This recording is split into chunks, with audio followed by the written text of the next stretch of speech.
கிறிஸ்துவுக்குள் பிரியமானவர்களே, இந்த நாளுக்கான மாலை நேரம் அண்ணா அப்போஸ்தலனாகிய பவுல் கொரிந்து சபைக்கு எழுதிய 2ஆம் நிருபம் 7ஆம் அதிகாரம் 4வது வசனம். 2 கொரிந்தியர் 7:4, 2 கொரிந்தியர் 7:4. மிகுந்த தைரியத்தோடே உங்களுடன் பேசுகிறேன், உங்களை குறித்து மேன்மை பாராட்டுகிறேன், ஆறுதலால் நிறைந்திருக்கிறேன். எங்களுக்கு உண்டான சகல உபத்திரத்திலேயும் பரிபூர்ண சந்தோஷமாய் இருக்கிறேன்.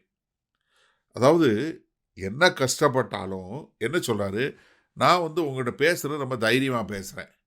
காரணம் என்ன, நான் உங்களை குறித்து ரொம்ப மெச்சிக்கிறேன். உங்களை மாதிரி ஒரு நல்ல மக்கள் இல்லை அப்படின்னு நான் சொல்கிறேன். ஏன்னா தேவன், நீங்கள் முன்னாடி ரொம்ப மோசமானவங்களா, அக்கிரமக்காரங்களா, பொல்லாதவங்களா, விபச்சாரக்காரங்களா, வேசித்தனமாக இருந்தீங்க. இப்போ நீங்கள் கர்த்தராகிய இயேசு கிறிஸ்துனால கழுவப்பட்டீங்க, பரிசுத்தமாக்கப்பட்டு விட்டீங்க. அதனால் உங்களை குறித்து மேன்மை பாராட்டுகிறேன். அது மாத்திரமல்ல, கர்த்தர் என்ன, கர்த்தர் மேலே எனக்கு பெரிய நம்பிக்கை இருக்குது. அதனால நான் ஆறுதல் நிறைந்திருக்கிறேன். என்ன, எப்படியும் உங்களுக்குள்ள நற்கிரியை தொடங்கினவர் அவர் முடிப்பார். நான் கர்த்தர் பேரில் ஒரு பெரிய நம்பிக்கை இருக்கிறேன், கர்த்தர் பேரில் நம்பிக்கை வச்சிருக்கிறேன். அதனால எங்களுக்கு உண்டான சகல உபத்திரவத்திலையும் பரிபூரணமான சந்தோஷம் இருக்குது. கொஞ்சம் நஞ்சம் இல்லை, பரிபூரணமான சந்தோஷம் இருக்குது. இது 2 கொரிந்தியர் 3ஆவது அதிகாரம் 12வது வசனத்தை சொல்லும்போது அங்கே சொல்லக்கூடிய காரியம் பாருங்க. நாங்கள் இப்படிப்பட்ட நம்பிக்கையை உடையவர்களாதலால் மிகவும் தாராளமாய் பேசுகிறோம். என்ன, எங்கள் நம்பிக்கை என்ன, கர்த்தர் எல்லாவற்றையும் செய்வார். 1 கொரிந்தியர் 1ஆவது அதிகாரம் 4வது 5வது வசனம் சொல்லும்போது, கிறிஸ்துவை பற்றிய சாட்சி உங்களுக்குள்ளே ஸ்திரப்படுத்தப்பட்டபடியே நீங்கள் இயேசு கிறிஸ்துவுக்குள்ளாய் எல்லா உபதேசத்திலும் எல்லா அறிவிலும் மற்றெல்லாவற்றிலும் சம்பூரணம் உள்ளவர்களாக்கப்பட்டிருக்கிறபடியால். எது, நான் ஏன் உங்களை மெச்சிக்கொள்கிறேன், நீங்கள் இப்படி ஒரு பூரணம் உள்ளவங்களை ஆக்கப்பட்டிருக்கீங்க. அதனால் உங்களை குறித்து நான் ரொம்ப பெருமைப்படுறேன், உங்களை குறித்து ரொம்ப சந்தோஷப்படுறேன். அதான் பிலிப்பாய் பட்டணத்தில் உள்ள சபைகளும் பிலிப்பியர் 2:17 சொல்லும்போது, மேலும் உங்கள் விசுவாசமாகிய பலியின் மேலும் ஊழியத்தின் மேலும் நான் வார்க்கப்பட்டு போனாலும் நான் மகிழ்ந்து உங்கள் அனைவரோடு கூட சந்தோஷப்படுவேன், எல்லாரோட சந்தோஷப்படுவேன்.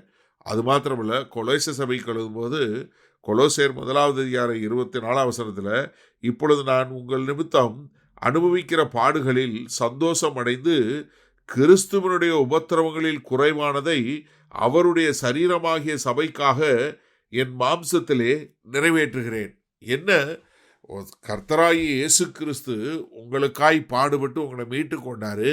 அதில் எந்த ஒரு குறைபாடு இருந்தாலும் சரி, நான் உங்களுக்காக அதை செய்து அந்த உபத்திரவத்தையும் நான் ஏற்றுக்கொள்ள ஆயத்தமாக இருக்கேன். அப்போ என்ன, எனக்கு இந்த போராட்டம், உபத்திரவம், இந்த எங்களை குறித்து தப்பாக பேசுறது, இது எதுவுமே என்னை இது பண்ணல. மாறாக நான் என்ன பண்ணுறேன், நான் உங்ககிட்ட ரொம்ப தைரியமாக பேசுகிறேன். நீங்கள் என்னையை பற்றி தவறாக பேசினாலும் நான் உங்களை பற்றி தைரியமாக பேசுகிறேன், உங்களை பற்றி பெருமையாக பேசுகிறேன். அது மாத்திரமில்ல, கர்த்தர் உங்களுக்குள்ள நற்கிரியை தொடங்கி இருக்கார், ஒரு முடிப்பார்னு அவர் மேலே நம்பிக்கை உள்ளவனாக இருக்கிறேன். அதனால தான் எனக்கு உபத்திரவத்தை அணிவிக்கும் போது சந்தோஷம் இருக்குது. சரி, இந்த நாளில் இந்த வசனத்தை நம்ம எப்படி எடுத்துக்கொள்வது? நீங்கள் தேவனுடைய நோக்கத்தையும் தேவனுடைய திட்டத்தையும் அறிந்து கொண்டீங்கன்னா உங்கள் வாழ்க்கையில் நடக்கக்கூடிய எந்த ஒரு காரியமாக இருந்தாலும் பூரண சந்தோஷம் உள்ளவங்களாக இருப்பீங்க. எப்படி, உங்களுக்கு என்ன உபத்திரம் வந்தாலும், என்ன நிந்தை வந்தாலும், என்ன பாடு வந்தாலும் அதற்கு பின்பாக கர்த்தருடைய மகிமை எப்படியாய் விளங்குகிறது என்பதை பார்ப்பீங்க. அப்போ நீங்கள் என்ன பண்ண மாட்டீங்க, ஐயோ ஏன் ஆண்டவரே எனக்கு இந்த சோதனை அப்படின்னு கேட்க மாட்டீங்க. ஏன்னா நம்ம பழைய ஏற்பாடு பார்க்கும்போது இஸ்ரவேல் தேச மக்கள்கிட்ட ஒரு காரியம் என்ன பார்க்குறோம், அவங்க ஆண்டவர் தன்னுடைய தீர்க்கதரிசிகளை அனுப்பி சொல்லிக்கிட்டே இருக்கிறாரு, நீங்கள் மனம் திரும்புங்க மனம் திரும்புங்கன்னு. அவங்க கேட்க மாட்டேங்கிறாங்க. கடைசியாக சிறைப்பிடிச்சு போனதுக்கப்புறம் அவங்க என்ன கேட்குறாங்க, ஆண்டவரே நீங்கள் எப்படி உங்கள் பிள்ளைகளை கைவிட்டுட்டீங்க, இது சரியில்லை ஆண்டவரே அப்படின்னு சொல்லக்கூடியதா கர்த்தரை நோக்கி கேள்வி கேட்குறாங்க. ஆனால் என்ன பண்ண தவறிட்டாங்க, கர்த்தர் சொல்கிற எச்சரிப்பை கேட்டு மாறாததற்கு மனமில்லாதவங்களா போயிட்டாங்க. அதனால அவங்க சிறையிருப்பில் போனாங்க. ஆனால் கர்த்தர் அப்போவும் என்ன சொல்கிறாரு, இல்லை, நான் உங்களை குறித்து வச்சிருக்க திட்டமும் நோக்கங்களும் மாறாதவைகள், அதை நிச்சயமாக நிறைவேற்றுவேன். கர்த்தர் வாக்கு கொடுத்தா அதை நிறைவேற்றுவார். இந்த நம்பிக்கை வந்துருச்சுன்னா நீங்களும் நானும் என்ன பண்ணுவோம், நமக்கு எதிராக வரக்கூடிய எந்த பாடுகள், எந்த துன்பங்கள், என்ன நிந்தைகள், என்ன உபத்திரம் வந்தாலும் நம்ம சந்தோஷமா சகிச்சுக்கிருவோம். மக்களை கடினப்படுத்த மாட்டோம். சமீபத்தில் தாவீதை பற்றி சொல்லும்போது, தன்னை கொல்ல வந்து தன்னுடைய மகனாகிய அப்சலோம் மரித்து போனான்னு சொல்லும்போது, அப்சலோமே என் மகனே, அப்சலோமே என் மகனேன்னு கண்ணீர் விட்டு அழுதாரே.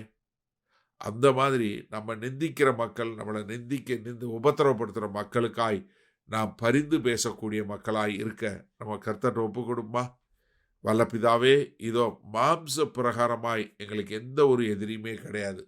எங்களுக்கு இருக்கிற ஒரே எதிரி சாத்தான் மாத்திரமே என்பதை உணர்ந்து கொண்டு, ஆண்டவரே, நாங்கள் உம்முடைய காரியங்களை சரியாய் செய்யும் போதும், நாங்கள் மனம் திரும்பி வாழும் போதும், எங்களுக்கு எதிராக என்ன துன்பம் உபத்திரம் வந்தாலும் அதை மேற்கொண்டு உமக்கென்று சந்தோஷத்தோட சமாதானத்தோடு வேலை செய்ய கிருபை பாராட்ட வேண்டுமாய் மீட்பர் இரட்சகருமாகிய இயேசு கிறிஸ்துவின் மூலம் ஜெபிக்கிறோம் வல்ல பிதாவே.